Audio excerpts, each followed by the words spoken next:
A small county in North Florida is mourning the loss of two sheriff's deputies in a double murder. Officials say a gunman ambushed the officers yesterday while they were just sitting and having lunch. 29-year-old Sergeant Noel Ramirez and 25-year-old Deputy Taylor Lindsay and the man who apparently shot them were all found dead at the scene.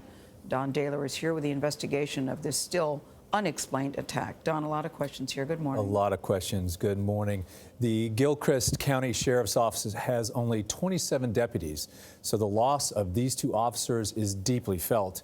The sheriff describes their county as a family and says they will honor the fallen deputies by doing what they do best, serving and protecting their community. Sergeant Ramirez and Deputy Lindsay were the best of the best. Sheriff Bobby Schultz was emotional as he reflected on the fallen officers. If you ever seen Sergeant Ramirez smile, infectious. They don't need to be remembered strictly for their untimely death, but they need to be remembered for the type of people that they are.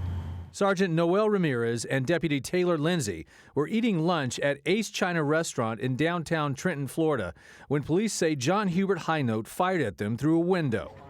Deputies arrived at the scene to find the officers dead inside the restaurant and the suspect dead outside.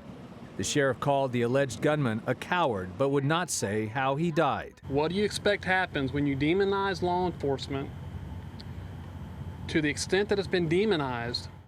The sheriff says the motive is unclear, but thinks they were targeted because of their uniforms. The only thing these men were guilty of was wanting to protect you and me. I can sit here in front of all of you and tell you that I loved them.